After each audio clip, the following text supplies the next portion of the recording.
बिस्मिल्लाहिर्रहमानिर्रहीम। अस्सलाम वालेकुम माय डियर स्टूडेंट्स।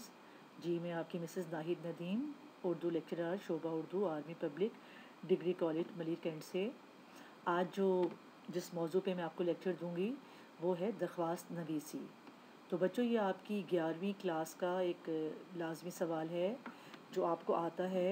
दरख्वास्त आ जाती है या इसमें आपको या की चॉइस के साथ मुकालमा आ सकता है, या रुदाद आ सकती है, या ख़त आ सकता है।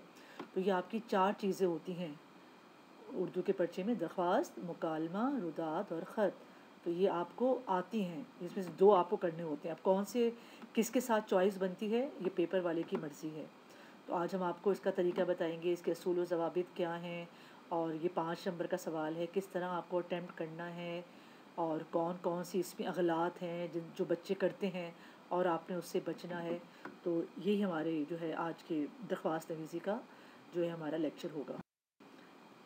अब बच्चों, फेडरल बोर्ड में 5 नंबर का सवाल है। जैसे आपको मैंने दिखाया है कि 2 दोस्तों के दरमियान मुताल्लिक़ कुतब पर मुकालमा लिखें। अब यहाँ या भी हो सकता है, या नाज़िम हल्का के नाम सफाई मोहल्ला की दरख्वास्त लिखें, और इन दोनों में भी चॉइस हो सकती है कि दरख्वास्त के साथ ख़त आ जाए और जो है मुकालबे के साथ रुदाद आ जाए। तो आपकी ये 4 चीज़ें हैं, इसमें कौन सी आएगी ये आपको नहीं पता। तो आपको ये चारों जो है चीज़ें तैयार करनी पड़ेंगी, और हम आपको ये सब कुछ तैयार करवाएंगे: दरख्वास्त भी, मुकालमा भी, ख़त भी और रुदाद भी। अच्छा, दरख्वास्त में नंबरों की तकसीम का तरीक़ेकार आपके जहन में होगा, तो उससे ये फ़ायदा होगा कि आप सोचें समझेंगे कि नहीं, यहाँ मैं गलती करूँगा तो मेरा 1 नंबर कटेगा, यहाँ करूँगा तो 3 नंबर कटेंगे। तो आपके जहन में एक चीज़ रहेगी। तो देखिए, सबसे पहले आप उन्वान लिखा करें कि उन्वान क्या है। जैसे ये मैंने आपको बताया कि दरख्वास्त बराए करैक्टर सर्टिफिकेट, ये हम दरख्वास्त लिख रहे हैं। अब हमारी दरख्वास्त जब शुरू होगी तो जो हम उसका बनाते हैं ना, हेड स्टार्ट करते हैं कि किसके नाम, वो 1 नंबर का होता है। जैसे बाखिदमत जनाब प्रिंसिपल गवर्नमेंट कॉलेज जनाब आली, तो 1 नंबर इसका होता है। अगर इसमें आप गलती करें, फ़र्ज़ करें जनाब आली को आपने कुछ और लिख लिया कि आली मर्तबत, बुलंद मर्तबत, तो ये ऐसे जो है ना गुलामाना ज़हनियत वाली चीज़ें वो नहीं लिखनी। इज़्ज़त देनी है, लेकिन वो इज़्ज़त कैसी देनी है, इज़्ज़त के लिहाज से देनी है, सोच समझ के अल्फाज इस्तेमाल करने हैं। तो इसमें आपके नंबर पूरे आ सकते हैं अगर आप ये सही लिखते हैं। फिर आगे आप दरख्वास्त करेंगे कि किस तरह आप अपने प्रिंसिपल से करैक्टर सर्टिफिकेट मांग रहे हैं, तो किस तरह आपको उनसे किस तरीके से मांगना है। 3 नंबर का ये वाला हिस्सा होता है। और जो आपका आखिरी होता है उसमें आप क्या करते हैं कि आपकी एक तरफ मोरखा आती है और दूसरी तरफ अल आरिज़ दरख्वास्त करने वाला आता है, आपका शागिर्द अलिफ बेजीम। अब यहाँ ज़ाहिर बात है रोल नंबर नहीं बताना चाहते, तो इसलिए अलिफ बेजीम लिखा जाता है। हमेशा याद रखें कि बोर्ड में आप अपना सही रोल नंबर दरख्वास्त में या ख़त में नहीं लिखेंगे, उसकी जगह अलिफ बेजीम लिखेंगे। तो ये 1 नंबर इसका मिल जाता है। तो ये मिला के आपके 5 नंबर बन जाते हैं दरख्वास्त के। तो लिहाजा बहुत ख्याल रखना है आपने, ऊपर जिसके नाम दरख्वास्त लिखनी है उसको किस तरह मुखातिब करना है, बीच में जो आपका दरख्वास्त का उन्वान है उसको किस तरह आप उससे रिक्वेस्ट करेंगे, क्या बात करेंगे, अदब और तमीज़ के दायरे में अपनी बात पे उसे कायल करेंगे। और एंडिंग में जो है आप जो है लेफ़्ट साइड पे आपका मोरखा आ जाएगा और राइट साइड पे आपका अल आरिस जो है वो आ जाएगा, यानी दरख्वास्त करने वाला। अब कुछ उसूल भी तो होने चाहिए ना जो जहन में हमारे हों, कि अगर हम अच्छी दरख्वास्त लिख रहे हैं तो क्या उसूल हों। तो उसके लिए ज़रूरी ये है कि मुनासिब अलकाब व आदाब इस्तेमाल किए जाएँ। ऐसे अलकाब व आदाब मत इस्तेमाल करें जिनसे ग़ुलामाना बू आए, जैसे हुजूरे वाला, आली मर्तबत। तो ये बड़ा अजीब सा लगता है। आप इज़्ज़त दें लेकिन ग़ुलाम ना बने। इजहार मतलब को इब्तिदाई से बयान कर दिया जाए। ये दरख्वास्त सही ख़त नहीं है कि पहले में तमहीद बांधेंगे, नहीं, जो आपका मुद्दा है वो आप शुरू में बता दें। फिर चौथा है, तमाम कवाइफ मुकम्मल तौर पर तरीके से लिख दिए जाएं। जो जो बातें आपने उनसे करनी है ना वो तरीके से लिख कर बताइए।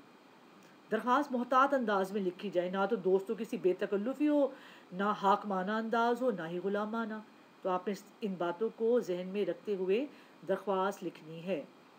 दरख्वास्त मुख्तसर हो मगर जामी, मुकम्मल हो, टू द पॉइंट बात हो, समझ आ जाए कि आप क्या कहना चाहते हैं। दरख्वास्त में पॉइंट यानी नंबर वार बातें लिखी जा सकती हैं।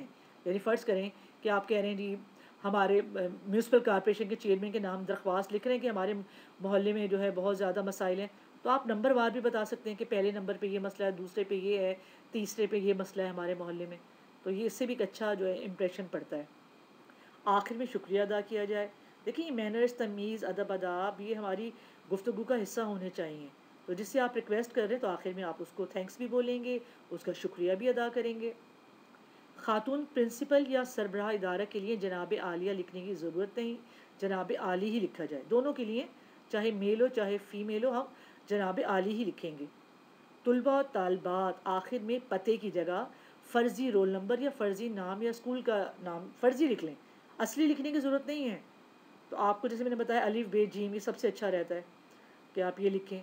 और फ़र्ज़ करें कोई आपको किसी चेयरमैन के नाम दरख्वास्त लिखनी है तो कोई फ़र्ज़ी गांव बना लें कि मोहल्ला करीमाबाद लाड़काना सिंध, तो इस तरह करके आप बना सकते हैं। अब देखिए आपके लिए रहनुमाई के लिए मैं चंद नमूने की दरख्वास्त आपको दिखा रही हूँ। आप इनको पढ़ेंगे ना फिर आपको अंदाज़ा होगा कि दरख्वास्त किस तरह लिखी जाती है। तो ये आप पढ़ लें कि एक तो है प्रिंसिपल के नाम फ़ीस माफ़ी की दरख्वास्त है कि किस तरह ऊपर का हिस्सा आया, फिर दरमियान वाला आया, फिर एंडिंग आई। तो बच्चे गलती ये करते हैं अक्सर जो है ना तारीख़ वो अल आरिस के नीचे लिखते हैं, इससे आपका नंबर कट सकता है, 0.5 नंबर कट सकते हैं। तो आपने हमेशा जो है अल आरिस अलग लिखना है और दूसरी तरफ आपने मोरखा लिखनी है। तो इस दरख्वास्त को आप पढ़िए ताकि आपको समझ आए। एक और नमूना देखिए, ये देखिए सफाई मोहल्ला के चेयरमैन म्यूनसिपल कॉरपोरेशन के नाम दरख्वास्त। तो ये भी आप ध्यान से पढ़िएगा किस तरह दरख्वास्त लिखी है और क्या है, कहाँ तारीख डाली है, बीच का मटेरियल कैसा है। तो इसको भी आप एक दफ़ा इसकी ज़रा पढ़ाई करें। फिर देहात में मरकज़ सेहत के क़याम के लिए ज़िलई नाजिम सेहत के नाम दरख्वास्त। तो ये भी देखें, ये आपको तरीका बताया गया है। तो ये आपकी प्रैक्टिस के लिए दी गई, आप इसकी प्रैक्टिस कीजिएगा। एक दफ़ा अपने हाथ से लिखिएगा दरख्वास्त को ताकि आपको सही तरह जो है समझ आ सके। अब ये गलतियाँ बताना भी ज़रूरी हैं कि तलबा अमूमी अगलात जो करते हैं ना, वो मैं आपको बताना चाह रही हूँ। ये बच्चों का पेपर है जिसका ये नमूना लगाया है। अब देखिए इस बच्चे ने क्या किया है, इससे ऊपर का जो हेडर है वही गलत बना दिया। कैसे? बखिदमत जनाब म्यूनसिपल कॉरपोरेशन के चेयरमैन साहब अहले मोहल्ला लाड़काना कराची, ये बात ही गलत की। इसको क्या चाहिए था? बखिदमत जनाब चेयरमैन म्यूनसिपल कॉरपोरेशन मोहल्ला लाड़काना। अच्छा, लाड़काना मोहल्ला मोहल्ला नहीं है, ठीक है, जगह है ना। तो मोहल्ला करीमाबाद, ज़िला लाड़काना, इस तरह इसको लिखना चाहिए था। फिर जनाब आली लिखा। उसके बाद इसने क्या किया, मोदबाना गुजारिश है कि मैं अहले मोहल्ला लाड़काना हूँ। अब ये जुमला देखिए, कोई सेंस नहीं बन रही ना। सेंस क्या बनती है, मेरा ताल्लुक़ लाड़काना के मोहल्ला करम आबाद से है, ये एक सेंस बन रही है। तो ये इससे नहीं की। फिर इसकी इमला की अगलात भी देखें आप, नज़र आ रही हैं। फिर इसने क्या किया, मोरखा जो है वो दूसरी तरफ लिखा जो कि गलत है, इसके से नंबर काटे गए। तो मोरखा आपको मैंने आपको बताया है कि एक तरफ मोरखा आता है और दूसरी तरफ जो है जहाँ ख़त्म हो रहा होते हैं वहाँ हम नियाज़मंदान या अल आरिज़ लिखते हैं। तो और देखिए बच्चे क्या गलतियाँ करते हैं। अब इसमें देखें, इसमें भी बच्चा जो है उससे ये मोरखा की बहुत गलतियाँ करते हैं। तो यहाँ भी मोरखा भी गलत लिखी और क्या किया, अल आरिज़ बीच में लिख दिया और लिखा ही नहीं कि अल आरिज़ है कौन। भाई कुछ तो लिखें, कौन है अहले मोहल्ला सादिकाबाद मलिर हॉल्ट हैं, ये बताइए तो सही। तो ये गलतियाँ, इमला देखिए, इमला की कितनी ज़्यादा गलतियाँ इस पर नज़र आ रही हैं। और आप राइटिंग देखें तो भी आपकी प्रेजेंटेशन ऐसी तो हो ना कि देखने वाले का दिल तो खुश हो देख के। जब वो राइटिंग देखती घबरा जाएगा, भाई क्या है, कौन सी ज़ुबान है, फ़ारसी है, अरबी है, क्या है, तो फिर आपको नंबर क्या देगा। तो लिहाजा नीट एंड क्लीन। आपको वैसे ही पता है हमारे मज़हब में कि सफाई निस्फ ईमान है। तो ये ज़िंदगी के हर मामले में सफाई अपनानी चाहिए। और आप जब किसी के सामने कोई चीज़ पेश करते हैं, सजा के पेश करते हैं ना। देखिए आपकी अम्मी जब दावत में खाना बनाती हैं तो मेहमानों के सामने ऐसे थोड़ी रख देती हैं। नहीं, वो जब सालन बनाती है ऊपर हरा धनिया, हरी मिर्च छिड़क के, फिर साथ सैलड भी होता है, चटनी अचार भी होते हैं, प्रेजेंटेशन अच्छी होती है, प्लेटें अच्छी तरीके से सजाई जाती हैं।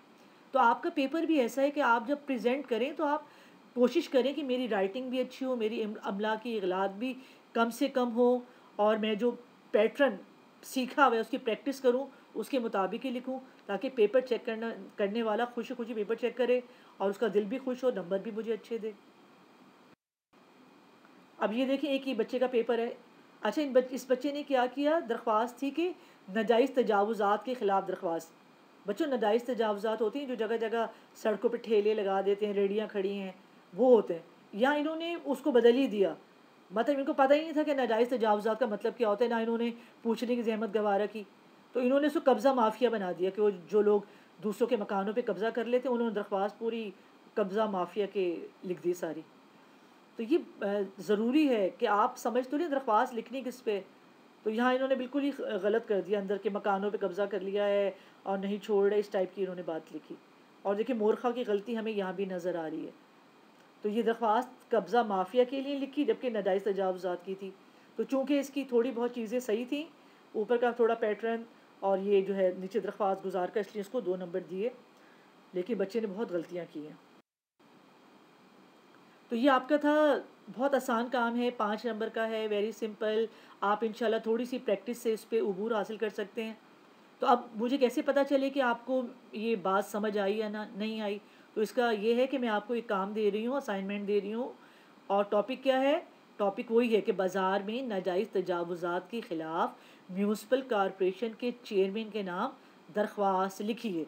फिर मैं बता रही हूँ, नाजायज़ तजावुज़ात होते हैं जो बिला वजह सड़क पे कब्ज़ा करके दुकानें लगा लेते हैं। जगह जगह ठेले हैं, रेहड़ियाँ हैं, चादर बिछाई हुई है, उस पे सामान रखा हुआ है, और हो क्या रहा है कि ना ट्रैफिक गुजर सकती है, ना गाड़ी पार्क कर सकते हैं, पूरी सड़क ब्लॉक की हुई है, लोगों का गुजरना मसला। फिर वो जो ज़ाहिर बात है शाम को उठते हैं, इतना कचरा फैला के उठते हैं कि उसमें गंदगी से मक्खियाँ मच्छर पैदा होते हैं। अब आपको इन तमाम पॉइंट्स को ज़हन पे रख के एक बहुत अच्छी सी दरख्वास्त लिखनी है, और आपने ये काम एज़ सून एज़ पॉसिबल करना है। शाबाश, रोज़ का काम रोज़ाना करेंगे तो ये आपकी कामयाबी की ज़मानत होगी। चलें इंशाअल्लाह, अपना ख़्याल रखिएगा। ओके जी, अल्लाह हाफ़िज़।